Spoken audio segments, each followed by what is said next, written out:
Many shootings have taken place recently across the nation, and right on cue, another one happens overnight in Fort Myers, sadly involving a couple of deaths. Some involving officers have been by former snipers or military men. And here today to talk more about normalizing post-traumatic stress disorder is lifestyle author Terry Lyles. Terry, welcome, and Thank you. Always good to see you. Thank you. First, explain what it is that PTSD is and how it affects people. Post-traumatic stress disorder is a process where our bodies, our minds, our psyches are impacted by some traumatic event. It could have been physical, it could have been emotional.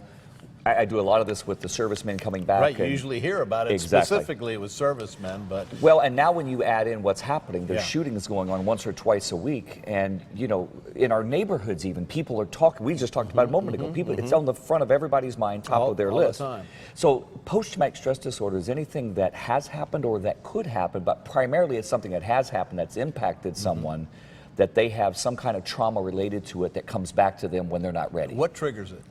It could be sound, it could be smell, it could be a flash of light, it could be anything that stimulates something similar to the tragedy that took place around you or close to you. How can a person tell if they have it? Because sometimes we get freaked out by things, but it doesn't necessarily mean we have this disorder. Right, it's like having anxiety and an anxiety disorder. All of us have anxiety at times. All of us have, you know, potential alarming situations that go on around us, but post-traumatic stress is very specific. It's reoccurring. When it, like anything, when it starts interrupting your daily activities, lack of sleep, waking up at night, nightmares, daymares, you know, anxiety attacks, any of those things that start triggering things deep inside of us, you might want to check with somebody to say, what happened to you and what can we do to assist So them? that's the first step? Yes. All right, so that's what they need to do. Yes. And if a relative notices it in somebody, what should they do?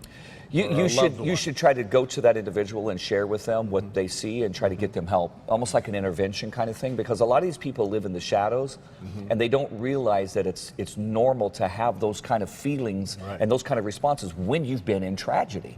And, you know, can you imagine being in one of these nightclubs or a grocery store or a shopping mall, a movie theater, and shootings take place? Listen, you don't walk out of there like nothing happened. That goes into the psyche, it goes into the body, and it has to be processed. And I assume a lot of people are in denial and they go through life living, like you say, in the shadows. And you don't have to be. We have a whole system that can identify and treat those symptoms and normalize your life again. Good to know. Thank you, Yes, Terry. You're welcome.